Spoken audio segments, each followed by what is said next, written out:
The Philippines and Vietnam have, for the past decades, been contenders within the scope of Southeast Asia, whether that is through the exportation of goods and services, economic activity through securing business connections around the world, and luring foreign investments, but not limited to it, as it also competes at vast other categories, such as sports. What led to all of these is obviously the deep connections the two nations bore, which is done due to their geographical locations and connections via the associations of Southeast Asian nations, and also likely as they have indeed been two nations that can arguably be one of the most close-knit country-to-country relations. What has been a laggard, however, is that while the two nations do indeed share a lot of traits, they lack the capacity to trade with each other. They had to favor different nations. The World Bank has estimated that in 2020, the two nations had a combined bilateral trade that only summed to about $5 billion, which is far short and far small compared to their partners with other nations. Furthermore, there is a significant lack of foreign direct investments that have been inflowing and outflowing between the two. But to fully understand how and why there is a huge gap within monetary means, we must first understand the stance the two nations sit on and their deep history with each other. Vietnam and the Philippines have a long history, one that stretches far into the years 2000 to 1500 BC, where early documentation found that early manufactured items from the Philippines would wind within Vietnamese ports, which likewise continued centuries thereafter, as Vietnam would also emerge to trade different varieties of products to the Philippines. This is how we discovered to date that the two nations' long history stretches far back into the very ancestral means of the two nations. Throughout the coming centuries, these trades would continue, but along with them, the impending war and occupation of foreign entities would emerge. Spain would occupy the Philippines and France to Vietnam. Some documented that Spanish-Filipino soldiers had even assisted France in helping overtake Saigon, which is a city today known as Ho Chi Minh City. In the modern age, however, things have started to change. Severe world wars had shaped the world's ideologies. Nations would look at one another based on how their government is run, and in the Philippines and Vietnam, this has gone to be true as the two nations had been strongly influenced by outside forces during the Cold War. Vietnam would go on to harness its 19-year-long conflicts known as the Vietnam War. Armed operations which started in 1955 would see the north of Vietnam go against the south of Vietnam. The south was the one which the Philippines went on to help during the course of this disaster. Former Philippine President Ramon Magsaysay established official contact in 1954, and subsequently following presidents would go on to send a number of Filipinos to help. Estimated to be about 2,063 personnel by the end of 1966. Soon after the war had ended, the Philippines reached out to accept thousands of Vietnamese refugees. As the war ended, Vietnam had seen its reunification happen. The Philippines and Vietnam, although aligned with countering nations, had still seen their relations improve over the years after the armed conflict. Diplomatic relations were officially signed in 1976, and subsequent treaties that followed would emerge, as the Philippines had become one of the first nations to do so around the world.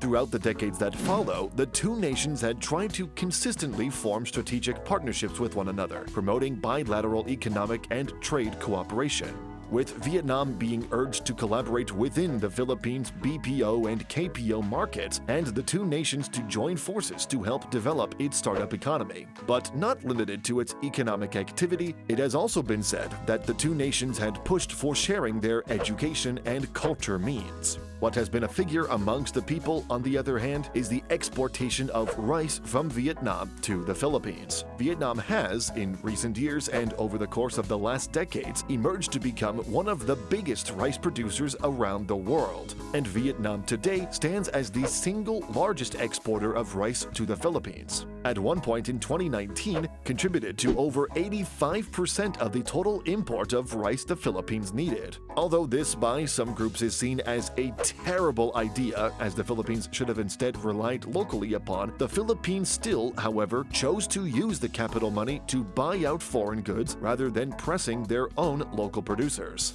The argument for such is difficult to say, but this rice importation has played a key role in improving the two nations' relations. nations, within the most recent years, had forged stronger ties, not just based on economic collaboration, but also on military and defense. Whereas the most recent action program to be established and enacted was signed in 2019 and will go on to 2024, which will likely see a further economic boost while ample but still significantly seen considering the geographical and stance they both hold as ASEAN member states. And yes, although the two nations do indeed hold a deep history with one another, there is a really huge difference in the emerging space when it comes to their trade and investment policy. This might be because of the growing economies of the Philippines and Vietnam. As they are still developing, they are far more likely than any other developing nation to rely on a bigger economy for trade, such as China, which has become the largest source of trade to developing nations around the world. Whereas the United States has also played that role over the past century, and it might also be because of the different local and foreign policies the two nations chase after. Vietnam is a strong export-oriented nation, where it has averaged around $300 billion in exports in recent years, whereas the Philippines is far short at around $70 billion. Likewise, their foreign direct investment policy was also far different. Vietnam favored these while the Philippines had a strict rule over them. Thus, data has also shown that Vietnam is a winner in international investments while the Philippines has been a laggard. This is why Vietnam is estimated to be richer and have a more fluid and stronger economy in the coming years, according to the International Monetary Fund. This has presumably become a field of competitiveness, creating not just a cooperation partnership but also a competition.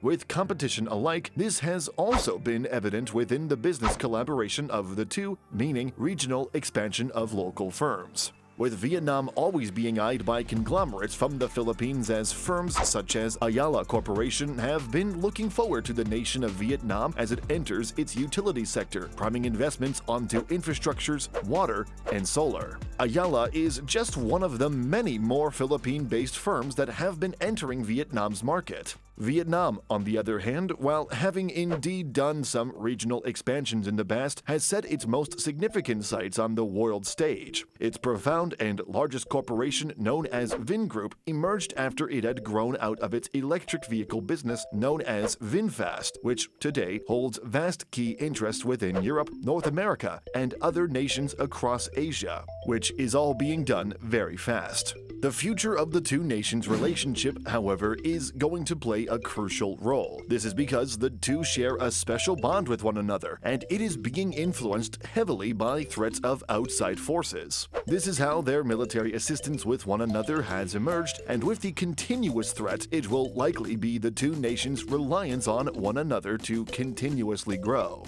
Moreover, as the two's economy grows, the two will further compete on grounds of growing markets, presumably the growth of electric vehicles, e-commerce, and more. Led by their geographies and due to the fact that their countries hold good standards with one another along with ASEAN as a whole, which makes regional expansion a favorable bet. But what do you think is the key to the two nations as they continue to grow further? Let us know down below.